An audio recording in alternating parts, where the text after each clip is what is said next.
एक बार की बात है, महात्मा बुद्ध के शिष्य आनंद कहीं जा रहे थे। रास्ते में उन्होंने देखा कि एक अधेड़ व्यक्ति एक चट्टान पर बैठा रो रहा है।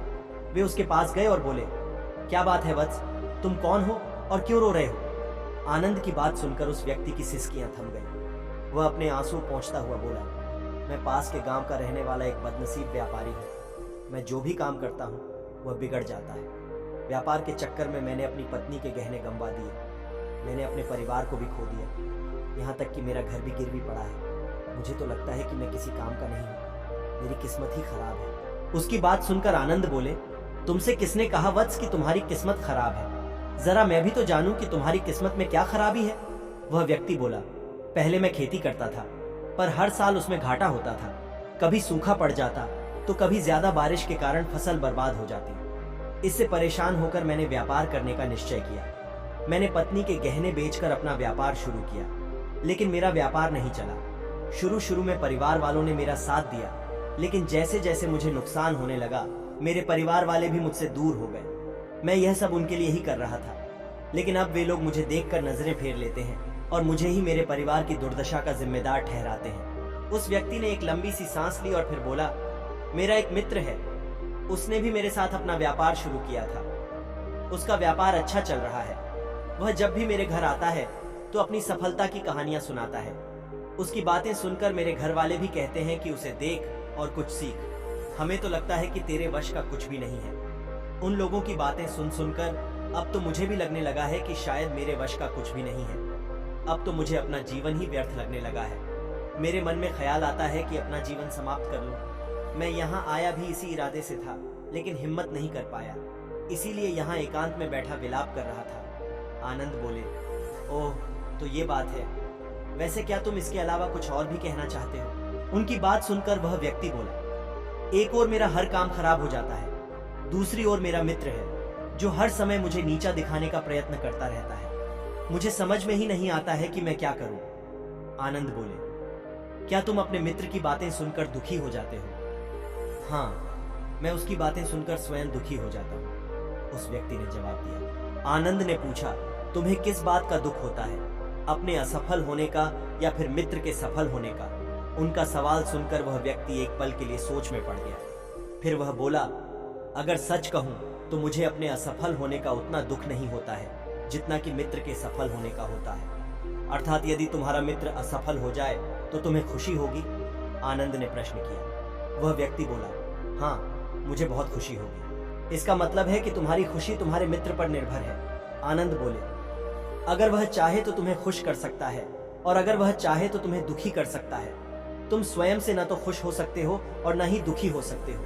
अर्थात तुम अपने मित्र के गुलाम हो गए हो, इसलिए तुम्हारा कुछ नहीं हो सकता। ऐसा न कहे मेहतमन, उस व्यक्ति ने हाथ जोड़ दिए। आपकी बातें सुनकर मुझे कुछ आशा बंध रही है। आनंद बोले, जब हम किसी से आशा बांध लेते हैं तो उस पर निर्भर हो जाते हैं। ऐसे में हमारी खुशी और दुख भी उस पर निर्भर करने लगता है। इससे बेहतर है कि तुम अपने आप से आशा बांधो। जब तुम ऐसा करोगे, साथ ही पूरे जतन से काम करोगे, तो तुम्हें सफलता अवश्य प्राप्त होगी। कहते हुए आनंद ने एक पल के लिए उस व्यक्ति की ओर देखा, फिर अपनी बात आगे बढ़ाई। तुम्हें लगता है कि तुम्हारा मित्र तुम्हें दुखी करने आता है, पर अगर विचार करो तो वह बातें तो सच्ची ही कहता है। वह अपने संघर्ष और अनुभव की बातें बताता है। तुम उन बातों से बहुत कुछ सीख सकते हो। तुम्हें इसके लिए उसका धन्यवाद करना चाहिए कि तुम्हें घर बैठे कुछ अनुभव मिल रहे हैं। तुम उन अनुभवों का लाभ उठाओ, नई शुरुआत करो, कर्म करते जाओ, हार मत मानो। एक दिन तुम्हें सफलता अवश्य मिलेगी। आज तुम जिसे अपना बुरा वक्त या बुरी किस्मत कह रहे हो, एक दिन यह बदल जाएगी। इसी के साथ तुम्हारे विचार भी बदल जाएंगे। और देखना, जब तुम्हारा अच्छा वक्त शुरू होगा तब तुम्हारा मित्र भी तुम्हें अपनी सफलताओं की कहानियां नहीं सुनाएगा। तब वह अपनी असफलताओं की बातें बताएगा, ताकि तुम उसकी बातें सुनकर भ्रमित हो जाओ, तुम्हारा आत्मविश्वास हिल जाए और तुम गलत निर्णय ले सको। लेकिन उस समय भी तुम्हें अपनी बुद्धि का प्रयोग करना होगा। तुम्हारा मित्र जैसे आज तुम्हें दुखी करने आता है, उसी तरह उस समय भी वह तुम्हें दुखी करने आएगा। क्योंकि जिस तरह उसे दुखी देखकर तुम्हें मजा आता है, उसी तरह उसे भी तुम्हें दुखी देखने में उतना ही मजा आता है। वह व्यक्ति बोला, आपने सही कहा, लेकिन मेरा सबसे बड़ा दुख यह है कि मेरे परिवार के लोग भी इसमें शामिल हैं। वास्तव में मैं तो अपने परिवार के लिए अच्छा करना चाहता था, लेकिन वे लोग भी मेरी बात नहीं समझते हैं। वे भी मुझे गलत कहते हैं और अब तो वे मेरे साथ भी नहीं हैं। आनंद बोले, मैं सब समझ गया।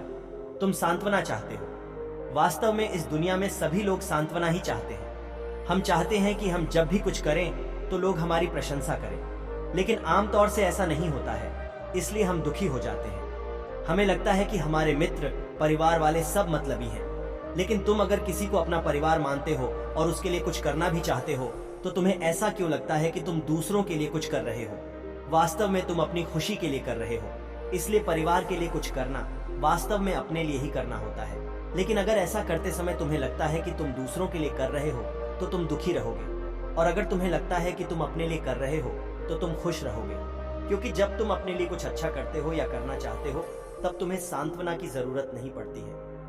आनंद की बातें सुनकर उस व्यक्ति के चेहरे के भाव बदल गए। वह बोला, आप सही कह रहे हैं, मैं समझ गया हूँ। अब तक मेरी किस्मत खराब इसलिए थी क्योंकि वह दूसरों के हाथ में थी। अब मैं अपनी किस्मत को अपने हाथ में रखूंगा। मैं फिर से प्रयत्न करूंगा, पूरे मन से काम करूंगा, और जब तक सफलता नहीं मिल जाती, चैन से नहीं बैठूंगा।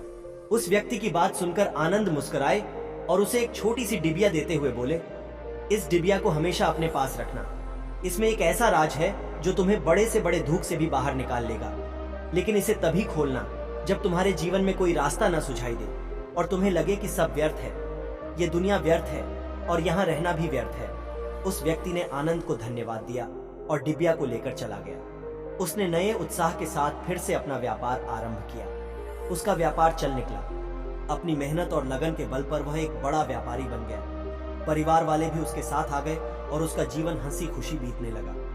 अब वह भूतकाल का रोना छोड़ चुका था। वह भविष्य काल की भी चिंता नहीं करता था, बस अपने वर्तमान को संवारने में लगा रहता था। और जो कुछ भी वह करता था, वह अपने लिए करता था, अपनों के लिए करता था। इसलिए वह प्रसन्न था। उसके जीवन में अब कोई दुख नहीं था। लेकिन वक्त हमेशा एक जैसा नहीं रहता है, वह बदलता रहता है। उसके जीवन में भी बदलाव आया। एक दिन उसके राज्य पर पड़ोसी राजा ने चढ़ाई कर दी। उसने इस राज्य पर अपना कब्जा कर लिया। उसके सैनिकों ने चारों ओर लूटमार मचा दी। उन्होंने व्यापारी का सारा धन लूट लिया। उसके घर में आग लगा दी। जान बचाने के लिए उसे अपने परिवार के साथ वहां से भागना पड़ा। वह व्यक्ति अपने परिवार के साथ कई दिनों तक इधर उधर भटकता रहा। वह दाने दाने को मोहताज हो गया। उसका बच्चा बीमार हो गया। इलाज के अभाव में वह तड़पने लगा। ये देखकर उसका हृदय चीत्कार कर उठा। वह कैसे अपने बच्चे का इलाज कराए? उसके पास तो खाने के लिए भी पैसे नहीं थे। ऐसे में उसे एक बार फिर निराशा ने घेर लिया। उसे लगने लगा कि उसका जीवन व्यर्थ है, सारी दुनिया व्यर्थ है, किसी भी बात का कोई मतलब नहीं है। भले ही आप जीवन में कितना भी कुछ कर लो, कितनी भी सफलता हासिल कर लो, पर अंततः ये जीवन समाप्त ही होता है। तो फिर ऐसे में जीवित रहने का क्या फायदा? इससे तो अच्छा है कि वह अपना जीवन समाप्त कर ले। लेकिन तभी उसके दिमाग में आनंद की दी हुई डिबिया कौंध उठी। उसने उत्सुकता के साथ उसे खोला। डिबिया के भीतर एक पर्ची रखी हुई थी। पर्ची पर कुछ लिखा हुआ था। उसे पढ़कर उसकी आंखों के आगे छाया निराशा का अंधेरा छंट गया और वह मुस्कुरा पड़ी रहा। पर्ची पर लिखा हुआ था, यह समय भी बीत जाएगा। उसने डिबिया को अपनी मुट्ठी में भींच लिया और एक नई शुरुआत के लिए उठ खड़ा हुआ। दोस्तों, अगर आप भी ऐसी ही परिस्थिति से गुजर रहे हैं तो निराश ना हो। अपने अतीत पर शोक मत करें, न ही भविष्य की चिंता करें। अपने वर्तमान को जिएं और उसे बेहतर बनाने के लिए सच्चे मन से प्रयत्न करें। यकीन जानें, जल्दी ही आपकी किस्मत भी बदलने वाली है।